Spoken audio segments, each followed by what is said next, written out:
I watched a dying child perform a miracle, and the priests executed her for it. That is the truth I carry now, buried beneath ash and silence, and it will kill me before sunrise. I know this. The Ecclesiarchy does not forgive witnesses. They do not forgive those who see what contradicts the hymns, the carved sermons, the golden lies hammered into every wall of every cathedral across 1,000,000 burning worlds. I was a guardsman of the Astra Militarum. I held the line on Velithrus Prime when the city cathedral fell into fire and madness. I believed in duty.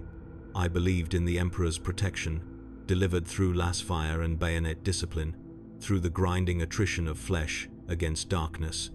I did not believe in miracles.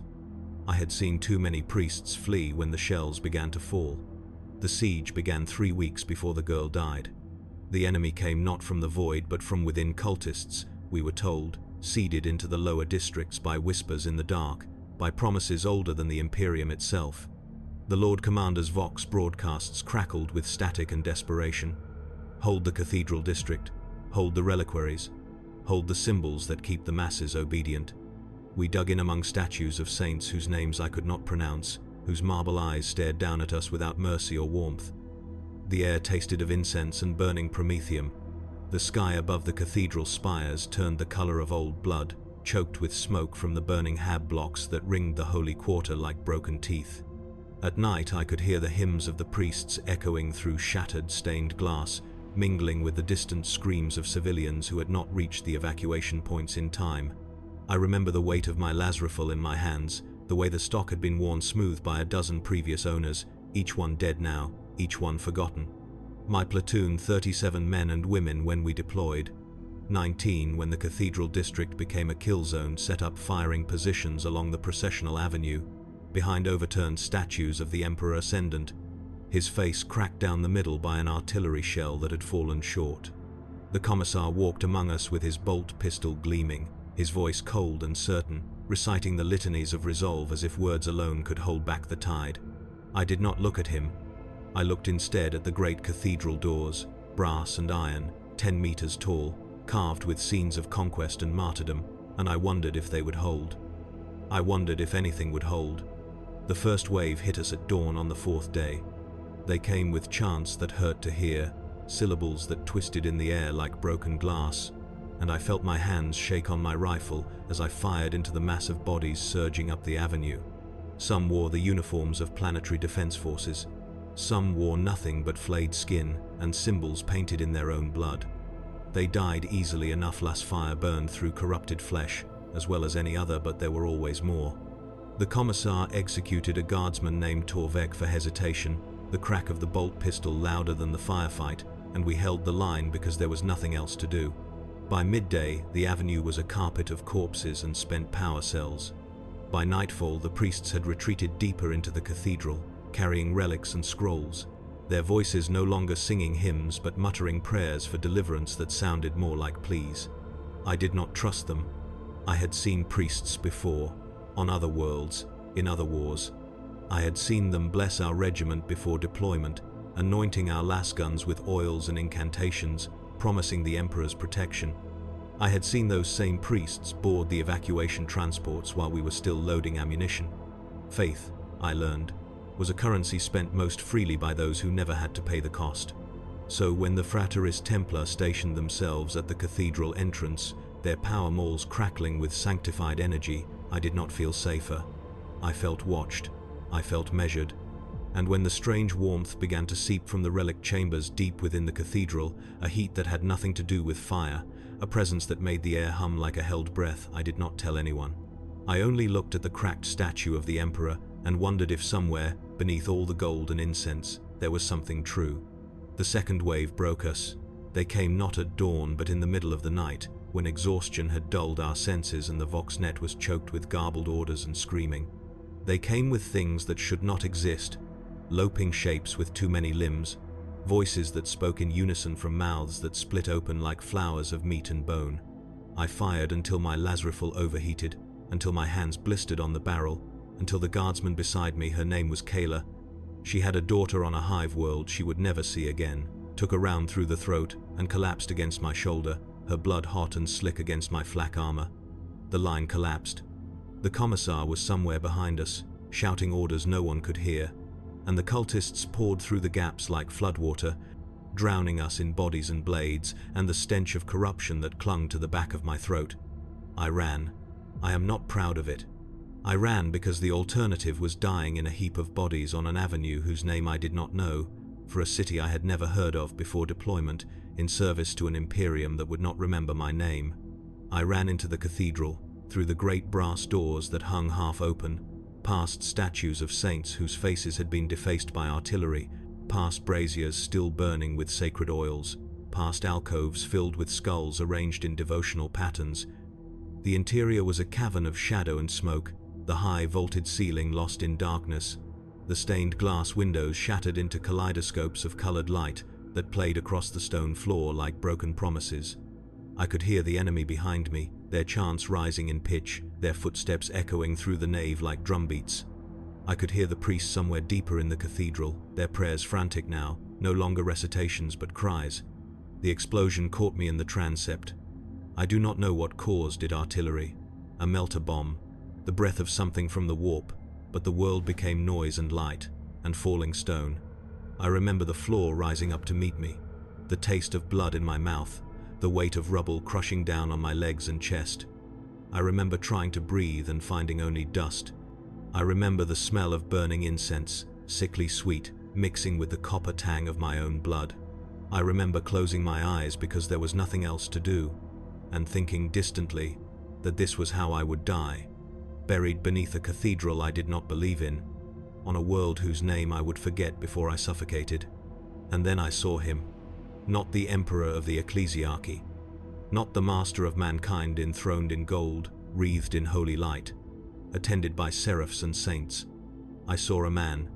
He walked alone across a plain of ash, his shoulders bent with exhaustion, his face lined with sorrow that seemed older than the stars. He wore no armor. He carried no weapon. He walked as if he had been walking for 10,000 years and would walk for 10,000 more. And there was no glory in it, no triumph, only the quiet endurance of unimaginable burden. He turned to look at me, and his eyes were not the eyes of a god. They were human. They were tired. And he spoke, though his lips did not move.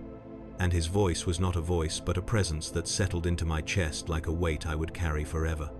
Faith built on lies cannot save you. I woke to the sound of lass fire and the smell of my own burned skin.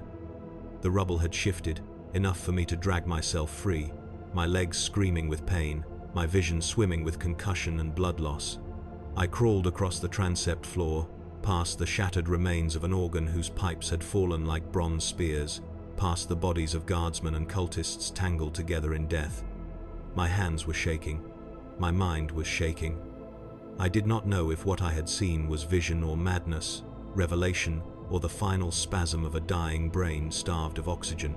I only knew that it felt true in a way that nothing else in my life had felt true, and that terrified me more than the enemy, more than the siege, more than the thought of dying. I found the others in the nave. 6 guardsmen, 3 of them wounded, 1 missing an arm and bleeding through a tourniquet that would not hold much longer. They had barricaded themselves behind overturned pews and the remains of a fallen chandelier, firing at shapes that moved through the smoke at the far end of the cathedral. A Fraterus Templar lay dead beside them, his skull caved in, his power maul still sparking against the stone. They looked at me with hollow eyes, and I knew they had already written themselves off as dead. The enemy was closing in. The Vox was silent. The priests had abandoned us.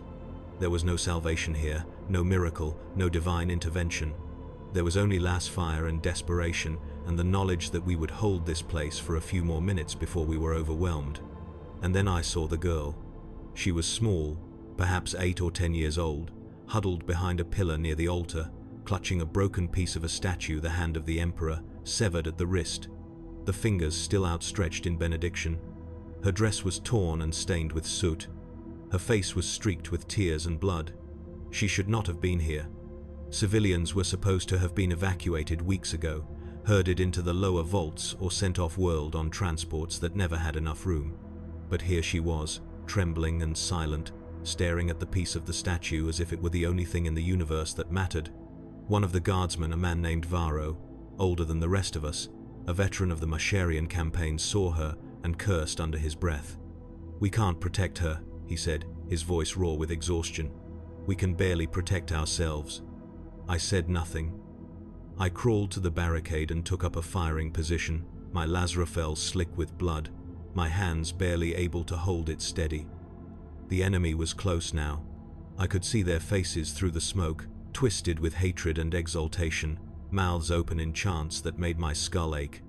I could see the shapes behind them, things that moved wrong, that bent light and shadow around themselves like cloaks. I could feel the warmth again, seeping from somewhere deeper in the cathedral, growing stronger, and I looked back at the girl and saw that she was glowing, not with fire, not with warp light, with something else. Something quiet and sorrowful and impossibly human. The enemy broke through the smoke, and we fired into them with everything we had left. The girl died before the miracle. That is what I must make clear. She died from shrapnel, a fragment of stone or metal, I could not tell, driven through her chest by the explosion of a cracked grenade that one of the cultists had hurled into the nave. I heard her cry out, a small sound lost beneath the roar of gunfire, and I turned to see her collapse against the pillar, the broken hand of the Emperor falling from her grasp. Blood spread across her dress in a dark bloom. Her eyes went wide with shock and pain, and she reached toward the statue fragment as if it could save her, as if faith alone could knit her flesh back together. I wanted to go to her. I wanted to drag her behind the barricade, to staunch the wound, to do something, but the enemy was upon us and there was no time for anything but firing and dying. The cultists surged forward in a wave of bodies and blades, their faces ecstatic with the promise of slaughter. I put a last round through the throat of a man who had once been a planetary defense trooper, his uniform half burned away, his eyes black and empty. Varro swung his combat knife into the gut of a woman whose skin had split open to reveal something writhing beneath, something that hissed and spat as she died. The guardsman with the missing arm fired his last pistol with his remaining hand until a cultist drove a sharpened rebar through his chest, pinning him to the pew. I heard him choking on blood, heard the wet rattle of his last breath, and I kept firing because there was nothing else to do.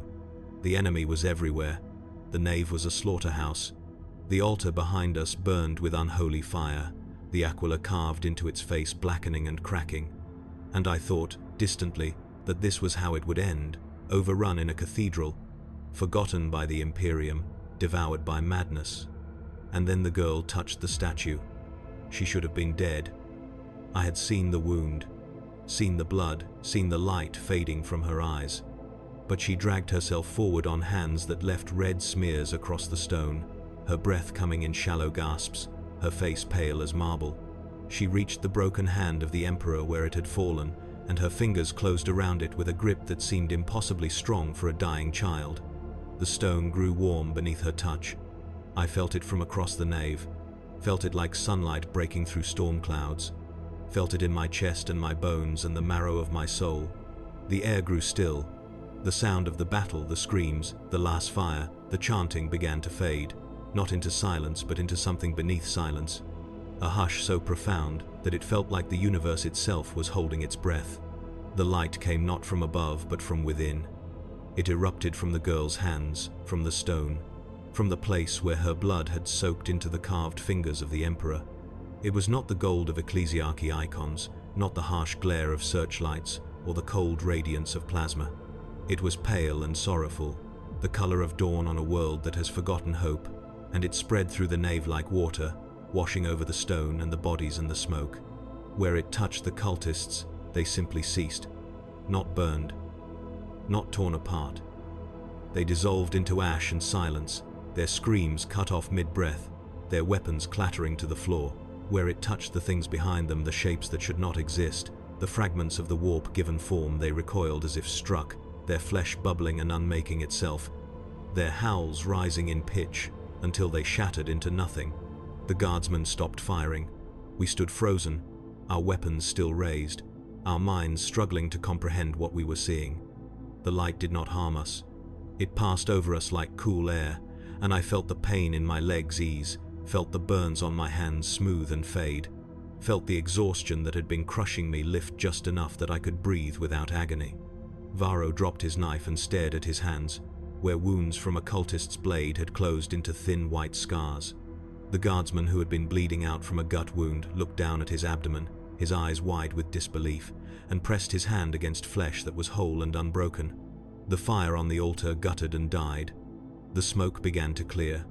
The cathedral, cracked and broken and defiled, seemed to stabilize, the groaning of collapsing stone fading into a stillness that felt almost sacred.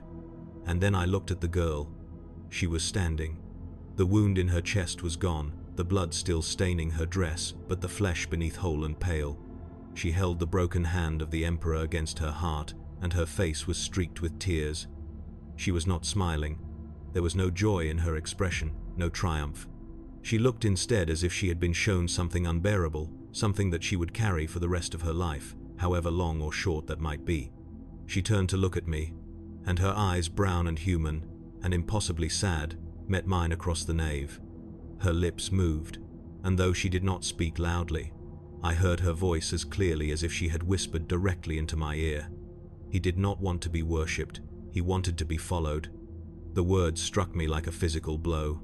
I felt my knees weaken, felt something inside my chest crack open, felt the weight of 10,000 prayers and hymns and litanies collapse into dust. The Emperor of the Ecclesiarchy, the God Emperor enthroned in gold, the master of mankind who demanded worship and sacrifice and endless devotion, he had never existed. Or he had existed once, as a man, and the Imperium had twisted him into something he had never wanted to be.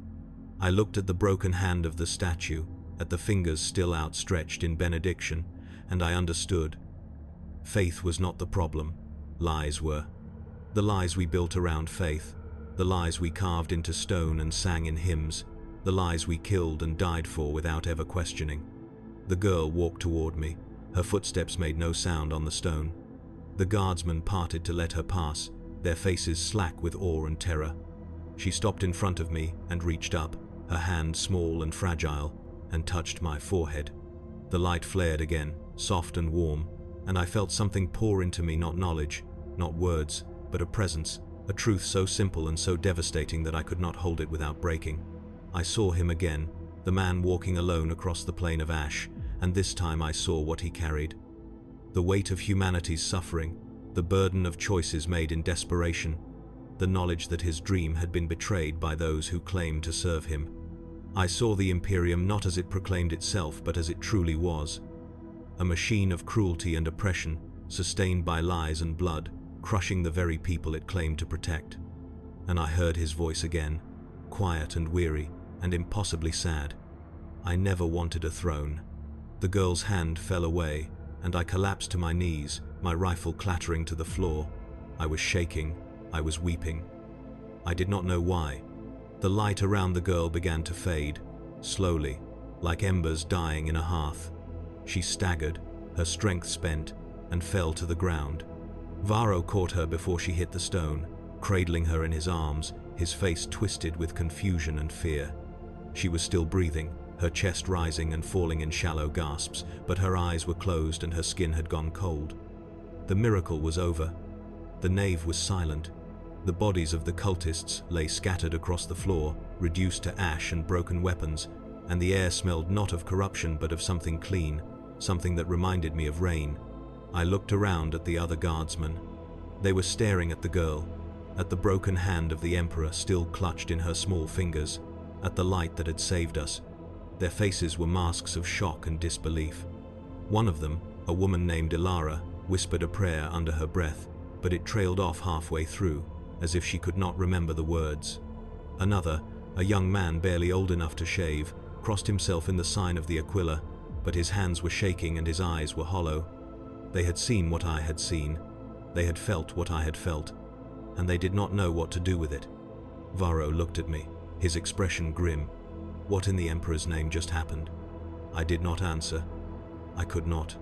How could I explain that we had just witnessed a miracle, a true miracle, not the hollow pageantry of the Ecclesiarchy, but something real and devastating, and that it contradicted everything we had been taught to believe?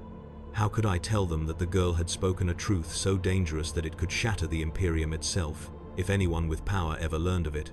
I looked at her, lying unconscious in Varro's arms, and I felt a cold certainty settle into my chest. The Ecclesiarchy would not allow this. They could not allow this. Truth was heresy. Miracles that did not serve the creed were blasphemy, and witnesses were liabilities. The sound of boots on stone echoed through the nave. I turned, my heart hammering in my chest, and saw them entering through the great brass doors. Frateris Templar in crimson robes, their power mauls crackling with sanctified energy, and behind them a priest of the Ecclesiarchy, his face hidden beneath a golden mask shaped like the Emperor's visage. They moved slowly, deliberately, their eyes scanning the nave, taking in the ash-covered floor, the bodies of the cultists, the guardsmen standing in stunned silence. They saw the girl. They saw the broken hand of the Emperor. And I saw their faces change, not with awe, not with gratitude, but with fear. The priest stopped at the edge of the nave and raised one hand, his voice booming through the cathedral, amplified by the mask's vox grill. What transpired here? None of us answered. The silence stretched, taut and fragile, and I could feel the weight of the lie that was about to be told, the narrative that would be woven to cover the truth. The priest stepped forward, his robes rustling, and looked down at the girl. His mask betrayed no emotion, but I could see his hands trembling, see the way his fingers curled into fists. He knelt beside her, his movements slow and deliberate, and reached out to touch the broken hand of the Emperor. The moment his fingers brushed the stone, he recoiled as if burned, his breath hissing through the mask's vox grill. "Warp taint," he said, his voice cold and certain. "This child is corrupted." "No," I said. The word left my mouth before I could stop it, and the priest turned to look at me, his masked face tilting like a predator studying prey. "You dare contradict the Ecclesiarchy, Guardsman?" I looked at the girl, at Varro holding her, at the other guardsmen watching me with wide, fearful eyes. I thought of the light, the warmth, the presence that had poured into me when she touched my forehead. I thought of the man walking alone across the plain of ash, his shoulders bent with sorrow, his voice quiet and weary. And I spoke the truth, because I did not know what else to do. She saved us. She performed a miracle. The priest rose to his feet, his movements slow and deliberate. The Frateris Templar moved closer, their power mauls humming, and I saw the way their eyes narrowed, the way their hands tightened on their weapons. The priest stepped toward me, and his voice, when he spoke, was no longer amplified but soft, almost gentle, and that terrified me more than anything. "There are no miracles outside the creed, Guardsman. Only heresy." They dragged the girl to the altar before any of us could stop them. Varro tried to hold on to her, his arms tight around her small body, his voice rising in protest, but the Frateris Templar struck him across the face with the haft of a power maul, and he went down hard, blood streaming from his broken nose. Ilara reached for her las pistol, but another Templar was faster, slamming his maul into her wrist with a crack that echoed through the nave, and she screamed, cradling her shattered hand. The rest of us stood frozen, our weapons lowered, our minds struggling to process what was happening. The girl did not resist. She was still unconscious, her head lolling against the Templar's shoulder as he carried her up the steps to the altar, her small hands hanging limp, the broken hand of the Emperor slipping from her grasp and clattering to the stone. The priest followed, his golden mask gleaming in the dim light, his crimson robes trailing behind him like a banner of blood. He raised one hand, and the Templar laid the girl down on the altar, arranging her limbs with a care that felt obscene, as if she were not a child but an object, a thing to be displayed. The priest began to chant, his voice rising and falling in the cadences of High Gothic, words I had heard 1,000 times before in blessings and sermons and prayers. But here, now, in the aftermath of what we had witnessed, the words felt hollow, a ritual performed not to sanctify but to erase, to overwrite the truth with dogma. "This child," the priest intoned, his voice echoing through the nave, "has been touched by the warp. Her flesh is corrupt, her soul is forfeit. What you witnessed was not a miracle but a deception, a final spasm of malignance designed to sow doubt and heresy among the faithful." "That's a lie," I said. My voice was shaking, but I forced myself to take a step forward, to meet the priest's masked gaze. "We all saw it. The light didn't harm us. It healed us. It destroyed the enemy." The priest tilted his head, and I could feel his eyes boring into me through the slits in the mask. "The warp is cunning, Guardsman. It wears many faces. It offers gifts to ensnare the weak. You were deceived, all of you." He turned to address the other guardsmen, his voice rising. "Do not let this corruption take root in your hearts. Trust in the creed. Trust in the word of the Ecclesiarchy. We are the interpreters of the Emperor's will. We alone bear the authority to declare what is holy and what is heretical." "She spoke," I said. The words tumbled out of me, desperate and raw. "She said he didn't want to be worshipped. She said he wanted to be followed." The priest went very still. The chanting stopped. The Frateris Templar turned to look at me, their faces hard and cold, and I realized, too late, that I had spoken the one thing that could not be unsaid. The priest descended the steps slowly, his robes whispering against the stone, and stopped in front of me. He leaned close, his masked face inches from mine, and when he spoke, his voice was barely above a whisper, but it carried a weight that made my blood run cold. "Do you understand what you have just confessed, Guardsman?" I said nothing. My mouth was dry, my heart hammering in my chest. The priest straightened, and his voice rose again, ringing through the nave with terrible clarity. "This man has been tainted. His words are blasphemy. He denies the divinity of the God Emperor. He spreads lies that serve only to undermine the faith of the righteous." He turned to the Templar. "Restrain him." They moved faster than I could react. 2 Templars grabbed my arms, wrenching them behind my back, and I felt the cold bite of restraint snapping around my wrists. I struggled, but their grip was iron, and when I tried to pull free, one of them drove his knee into the back of my leg, forcing me to the ground. I looked up at the other guardsman, at Varro clutching his broken nose, at Ilara cradling her shattered wrist, at the others standing paralyzed with fear and confusion. I wanted them to help.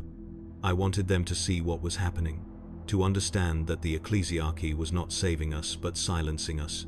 But their eyes were hollow, their faces slack, and I knew they would not move. They could not. To move was to die.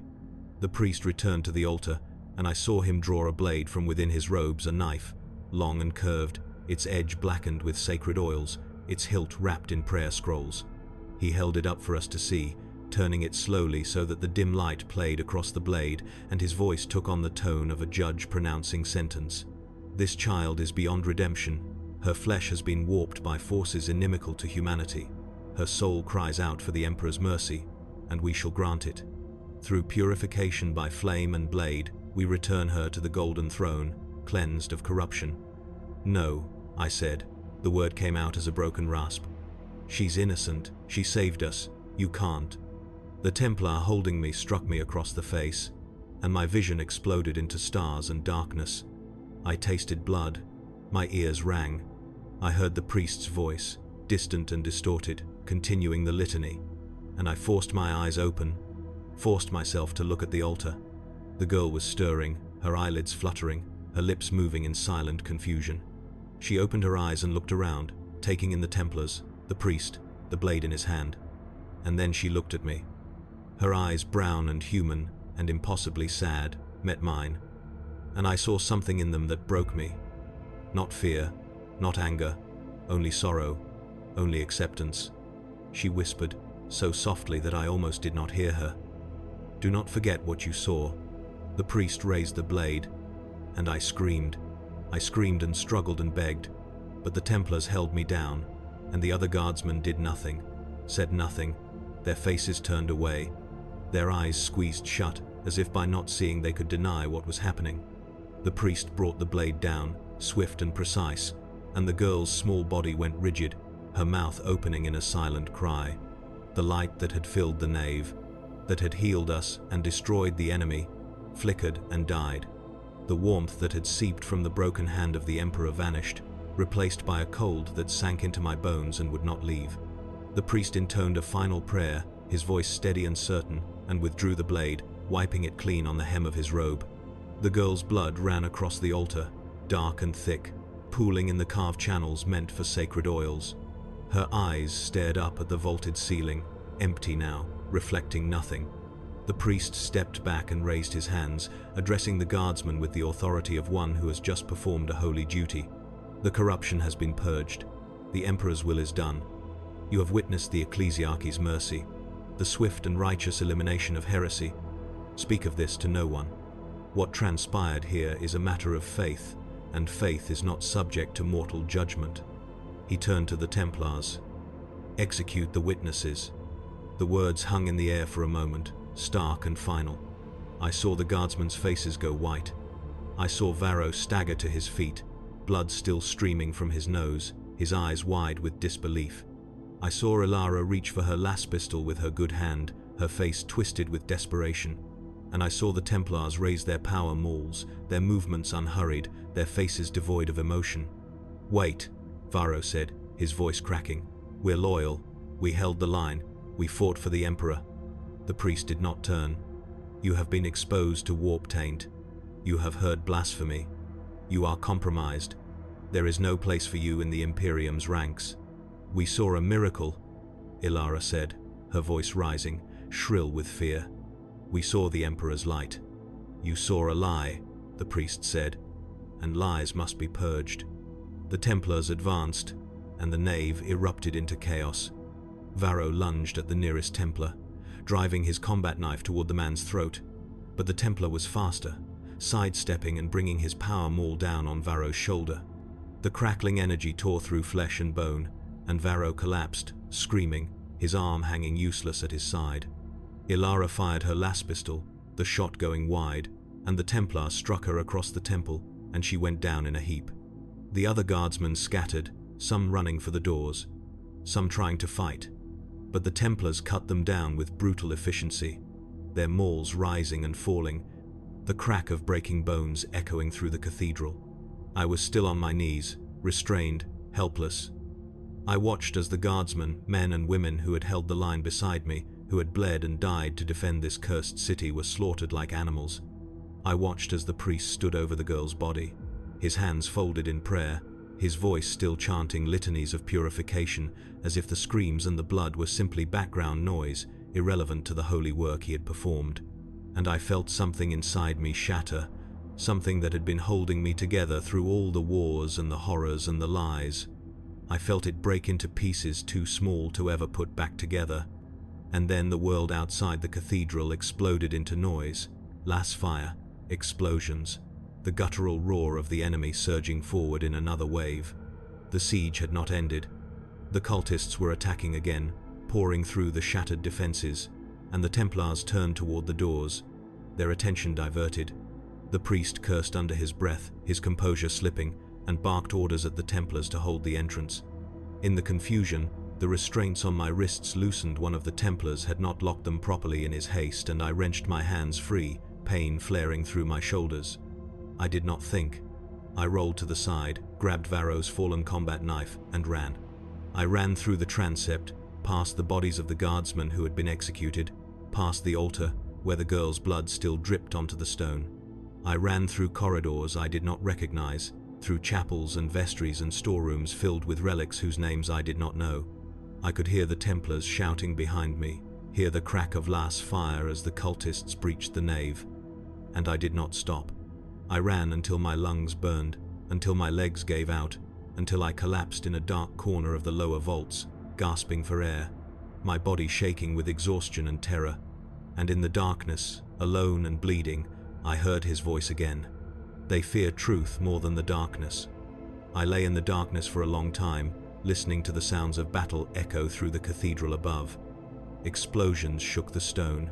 Las fire crackled like distant thunder. Somewhere, deep in the vaults, water dripped from a cracked pipe, each drop striking the floor with a soft, rhythmic patter that seemed impossibly loud in the silence. My hands were slick with blood. Mine, Varro's, the girl's, I could not tell. My mind was a fragmented thing, cycling through images I could not escape. The light in the nave, the girl's eyes meeting mine, the priest's blade descending, the Templars cutting down men and women who had fought beside me for weeks. I wanted to scream. I wanted to weep. But I did nothing. I lay in the darkness and waited for the Templars to find me, because there was nowhere left to run. But they did not come. The sounds of battle shifted, moving toward the cathedral's outer walls, and I realized that the enemy had broken through again, that the Ecclesiarchy was too occupied with survival to hunt for a single fleeing guardsman. I crawled deeper into the vaults, my body moving on instinct, guided by some dim memory of the evacuation routes we had been briefed on during deployment. The corridors were narrow and choked with debris, the walls slick with condensation and mold. I passed storerooms filled with crates of ammunition and rations, chapels adorned with icons of saints whose paint had flaked away, leaving only blank faces staring down at me. I passed bodies guardsmen who had died in the initial assault, their corpses left to rot in the darkness, their eyes wide and glassy, their mouths open in silent screams. I found a small alcove, little more than a niche carved into the stone, and collapsed inside. My legs would not hold me any longer. My vision swam with exhaustion and blood loss. I leaned back against the wall and closed my eyes, and the visions came unbidden, rising from some deep place within me that I had not known existed. I saw the girl again, not as she had been on the altar, but as she had been in the nave. Standing in the light, her face streaked with tears, her voice quiet and certain. I saw the broken hand of the Emperor, the fingers still outstretched in benediction, and I remembered the warmth that had poured from it, the presence that had filled the air like a living thing. And I saw him.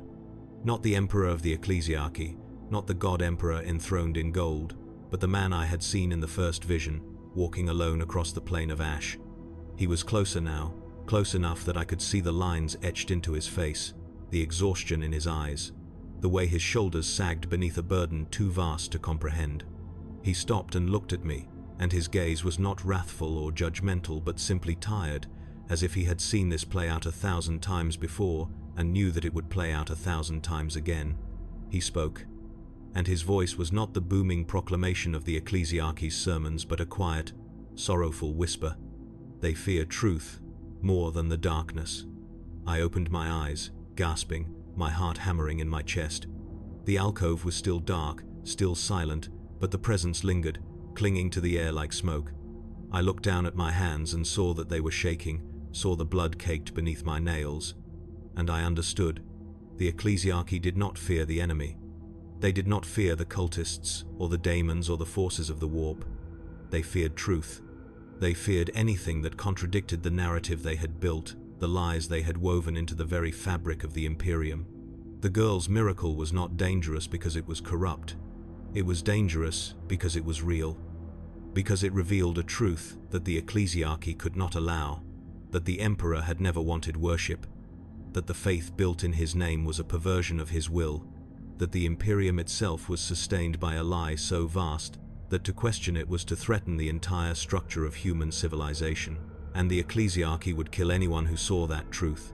They would kill the girl. They would kill the Guardsman. They would kill me, if they found me. Not because we were heretics, but because we were witnesses. I forced myself to my feet, my legs trembling, and began to move again. I did not know where I was going. I only knew that I could not stay here, could not wait for the Templars to find me. I navigated the vaults by touch, my hands trailing along the walls, my breath coming in shallow gasps. I passed through corridors that seemed to stretch on forever, through chambers filled with relics and icons, and the bones of saints arranged in macabre devotional patterns. I passed a chapel where a single candle still burned, casting long shadows across the floor, and I stopped, staring at the flame, remembering the light that had filled the nave. It had not been like this, not a flickering, fragile thing sustained by wax and wick, but something vast and certain, something that had felt like truth made visible. I heard voices ahead, echoing through the stone, and I pressed myself against the wall, my heart hammering. Templars. They were searching the vaults, moving methodically, their power mauls casting harsh blue light across the walls. I could hear their voices, flat and emotionless, discussing the execution of the Guardsman, the purging of the heretical witnesses. I could hear them laughing cold, mirthless laughter at the thought that anyone had believed the girl's miracle was genuine. I waited until they passed, their footsteps fading into the distance, and then I ran in the opposite direction, deeper into the vaults, away from the cathedral, toward the outer districts. I found a breach in the wall, a crack torn open by artillery fire, wide enough for me to squeeze through. I emerged into the burning ruins of the city, into the ash and smoke and the distant roar of gunfire. The cathedral loomed behind me, a black silhouette against the blood-red sky, its spires cracked and leaning, its stained glass windows shattered into glittering fragments.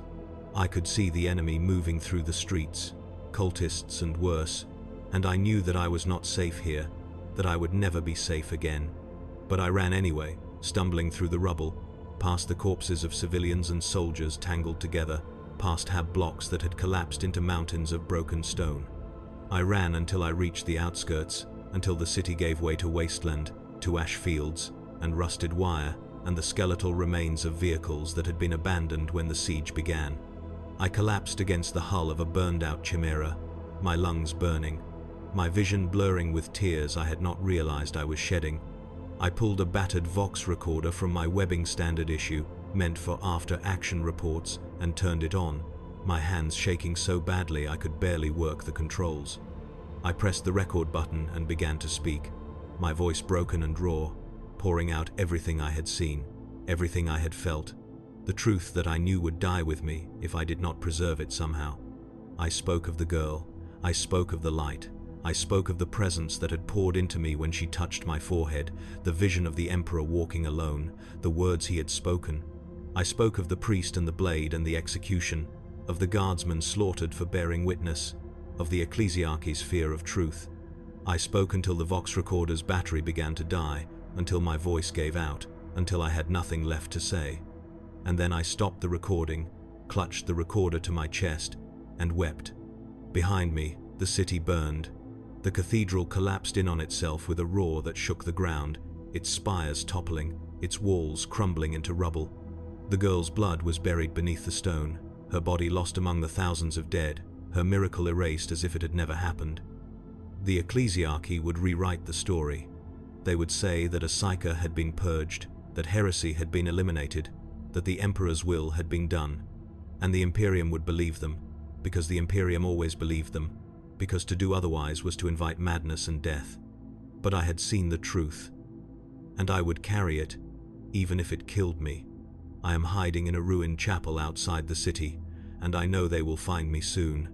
The walls are cracked and blackened, the roof half collapsed, the aquila carved into the altar defaced by artillery or vandals or time itself. The floor is littered with broken glass and spent shell casings, and the air smells of ash and old blood.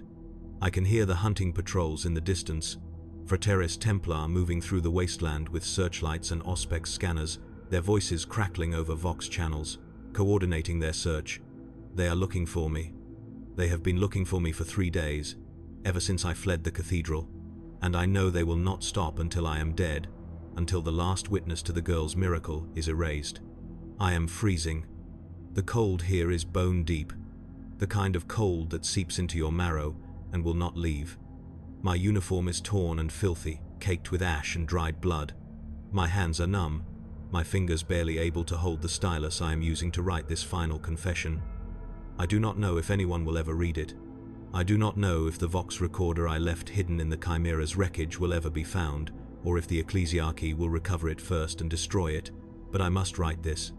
I must set down the truth, even if it dies with me, because someone must remember. Someone must know what happened in the cathedral, what the girl did, what the Ecclesiarchy did in response. Her name was Ilara. I learned it from one of the other guardsmen before the priests executed him. She had been a refugee, displaced from the lower districts when the siege began, separated from her family in the chaos. She was 8 years old. 8. And she performed a miracle that saved our lives, that revealed a truth the Imperium cannot allow to exist, and they murdered her for it. They dragged her to the altar and slit her throat and called it purification, called it mercy, called it the Emperor's will. And I stood there, restrained and helpless, and watched her die. I close my eyes and I see her face. I see the light that erupted from her hands when she touched the broken statue, the pale, sorrowful radiance that washed over the nave and healed us and destroyed the enemy. I see her standing in the aftermath, tears streaming down her face, her voice quiet and certain as she spoke the words that condemned her. He did not want to be worshipped. He wanted to be followed. I see her looking at me, her eyes brown and human and impossibly sad. And I hear her final whisper, "Do not forget what you saw." I have not forgotten. I will not forget. Even if they find me, even if they kill me and burn my body and scatter the ashes, the truth will remain. The Emperor, the man, not the god, never wanted a throne. He never wanted worship. He wanted humanity to follow him, to build a future where reason and enlightenment could flourish. where faith was not a tool of oppression but a personal choice. And the Imperium betrayed him. The Ecclesiarchy twisted his image into something monstrous, something that demands endless sacrifice and bloodshed and obedience, and they call it holy. They call it divine. And anyone who sees through the lie, anyone who witnesses the truth, is declared heretical and executed. The girl's miracle was real. I know this with a certainty that transcends faith. I felt it in my chest when the light washed over me, felt the warmth and the sorrow and the truth of it. I saw the vision he granted me, the man walking alone across the plain of ash, his shoulders bent with a burden he never wanted to bear. I heard his voice, quiet and weary, speaking words that will haunt me until I die. Faith built on lies cannot save you. And I understood. The Imperium's faith is not faith. It is a cage. It is a machine designed to crush dissent and preserve power, and it survives by erasing anyone who questions it. The priests fear truth more than they fear the darkness. They fear it because truth is the one thing they cannot control, the one thing that can shatter the edifice of lies they have built. The girl's miracle was dangerous not because it was corrupt, but because it was genuine, because it revealed the Emperor's true will, and that will contradicts everything the Ecclesiarchy preaches. So they killed her. They killed the Guardsman who witnessed it, and they are hunting me now, because I refuse to let them erase what happened. I hear the patrols growing closer. The searchlights sweep across the wasteland, cutting through the darkness, and I press myself into the shadows of the ruined chapel, my breath shallow, my heart hammering.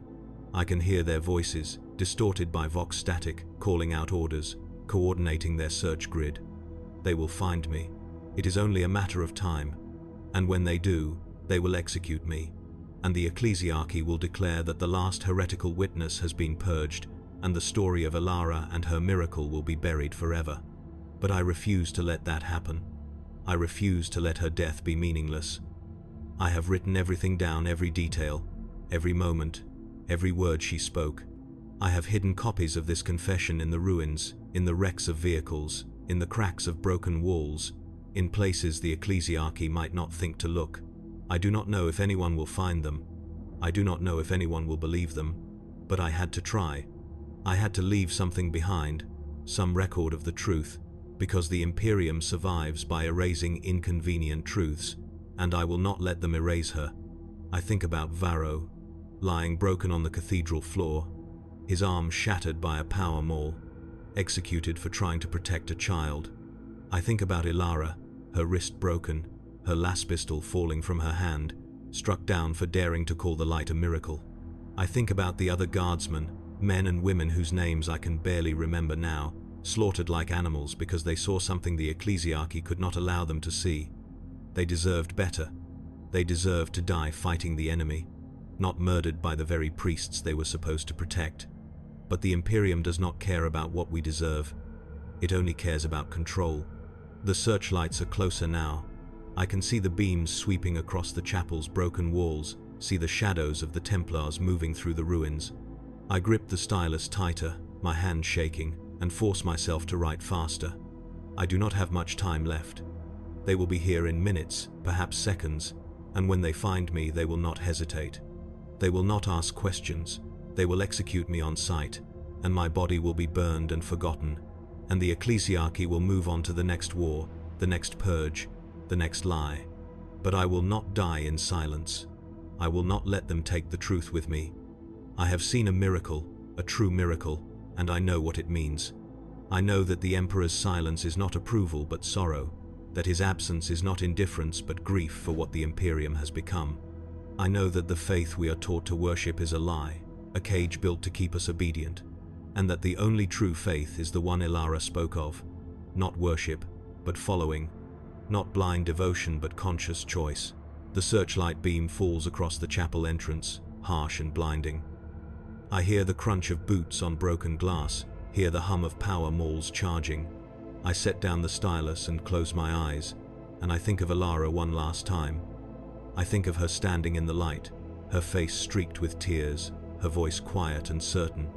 I think of the broken hand of the Emperor, the fingers still outstretched in benediction, and I understand now what that gesture meant, not dominion, not command, but an offering, a hand extended in fellowship, not worship. The Templars enter the chapel. I hear their voices, cold and flat, declaring that the heretic has been found. I hear the whine of a power maul rising, the crackle of sanctified energy. I do not open my eyes. I do not fight. I only whisper the words Elara spoke, the truth she gave her life to reveal.